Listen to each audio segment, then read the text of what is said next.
রানী প্রতিদিন 100 কোটি বাচ্চার জন্ম দিত।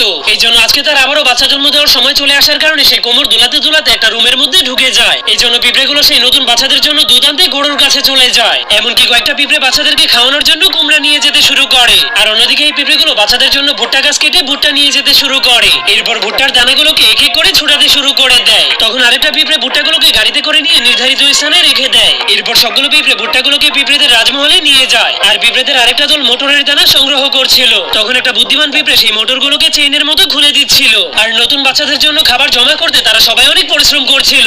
এমনকি খাবার যেন নষ্ট হয়ে না যায় সেজন্য তারা মানুষের বাড়ি থেকে একটা ফ্রিজ চুরি করে এনেছিল। আর এইদিকে পিঁপড়েরা বাচ্চাদেরকে খাওয়ানোর জন্য ফিডারের মধ্যে দুধ ভরছিল। তখনই পিঁপড়েদের রানী সুরক্ষিতভাবে কোটি কোটি ডিম পেড়ে দেয়। এই জন্য ডাক্তার ডিমগুলোকে একটা একটা করে মাপতে শুরু করে দেয়। এরপর নার্সেরা সুস্থ ডিমগুলোকে ইনকিউবেটরের ভেতরে নিয়ে যায়, যার ফলে কয়েক সেকেন্ডের মধ্যেই ডিম ফুটে ছোট ছোট পিঁপড়েদের বাচ্চা বের হয়ে আসে। এরপর বাচ্চাগুলো এক এক করে গোসল করে টিস্যু পেপার দিয়ে